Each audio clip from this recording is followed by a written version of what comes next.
Engines roaring, feel the beat, Ryan and John can't be beat, on the Fastlane, so sleek, gotta rev up, hit the street, ooh yeah, Fastlane, all night, feel the speed. And it's the fast lane with a bit of a difference. Brought to you by Betterfy. John and I find ourselves out in the glorious Plattekloof, home of the northern suburbs.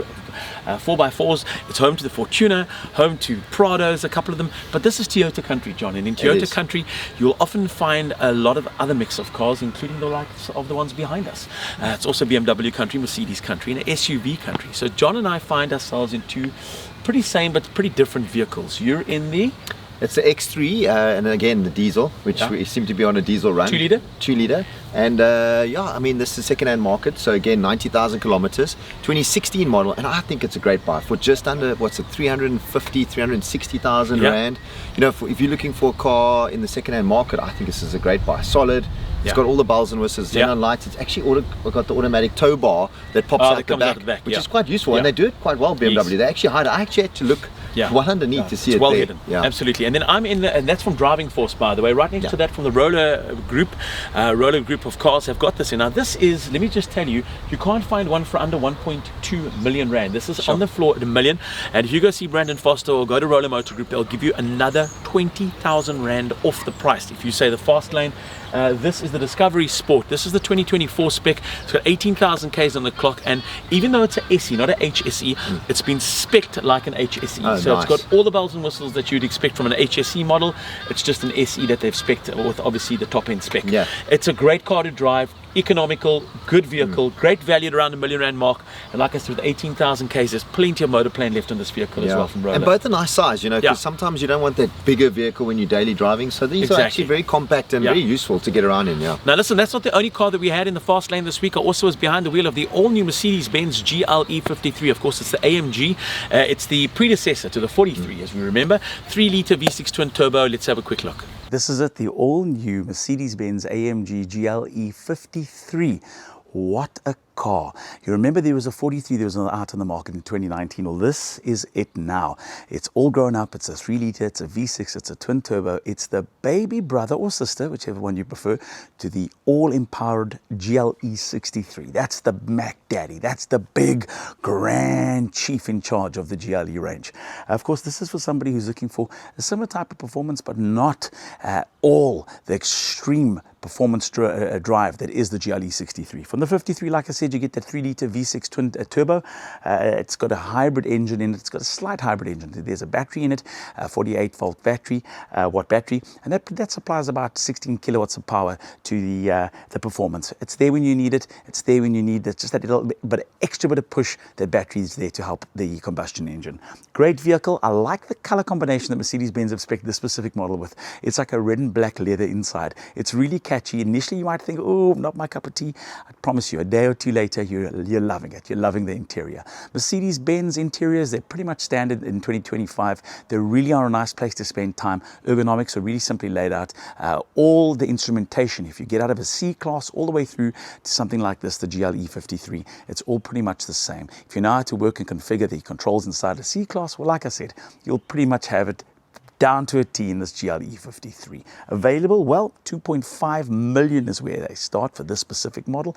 And then, of course, if you add things like these beautiful matte black wheels on it, etc., etc., so that price tag starts to increase. But like most good things in life, the more of which you select and the more of which you're hand chosen, the more you're going to end up paying for it.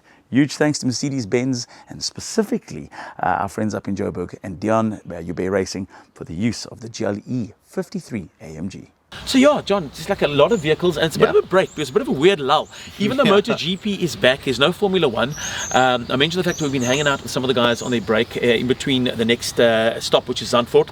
And there's a lot of speculation as to what's happening next, where we'll see Christian Horner pop up. Cadillac is the big question mark. Will he come up as being the... No, well, I actually read earlier on today that he's looking to probably buy a stake in Alpine, you know, because that's the only team on the grid that I could look where he could actually buy and be a part owner. And with Laboratory getting on in his age, this could be possible where he would go. And I mean, if you think Mr. Wolf owns, I think, a third of Mercedes team, the Formula One team. So maybe this is the next step. I mean, it could be very interesting to see.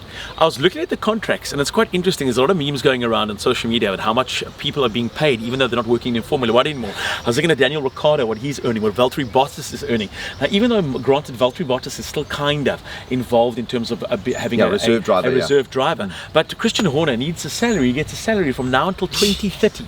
Till 2030, John. Imagine doing nothing. Like you and I can go to the beach, we can hang out at the Grand Beach Cafe, we can hop on a plane, we can go sit somewhere and know that until between now and 2030, we've got a salary coming in every single month. I actually read that, it's interesting you talk about jobs. There's a guy that used to work for Hamilton, one of his engineers. He's now going to go do something at Man United. I don't know what, but I'm hoping this is what we need to get some wins this year. But I mean, yeah, so the guys are moving around, and I mean, the salaries that these guys are earning are astronomical, but they away a lot from their families. I see Christian Horner's taken a bit of time. He must be loving it. Listen, I've got a bone to pick with him. Stuff that. To hell with you Formula One drivers. I'll tell you why.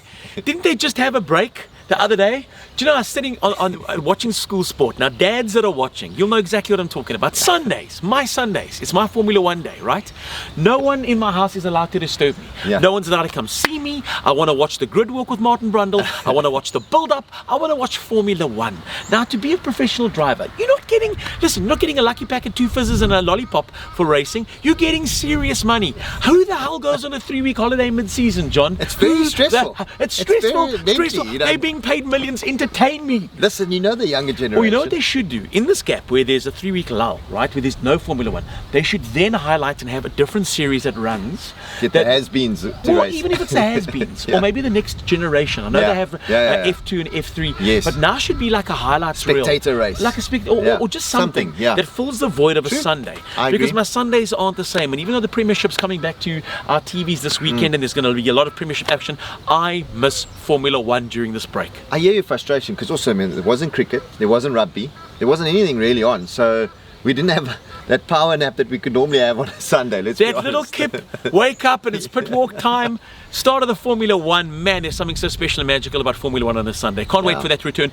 Your brother at the moment's over watching this weekend. Man, I mean, what a lucky, and he's not been invited by just anybody, right? Yeah. The greatest of all time, the GOAT, has invited him to go and watch. He's got his Instagram handle is the Master Doctor. So I can't explain to you. I mean, you heard this morning on air how excited Shane is. Has invited I'm his worried brother. for Valentino, actually, because I honestly think Shane won't let go of him if he gets hold of him.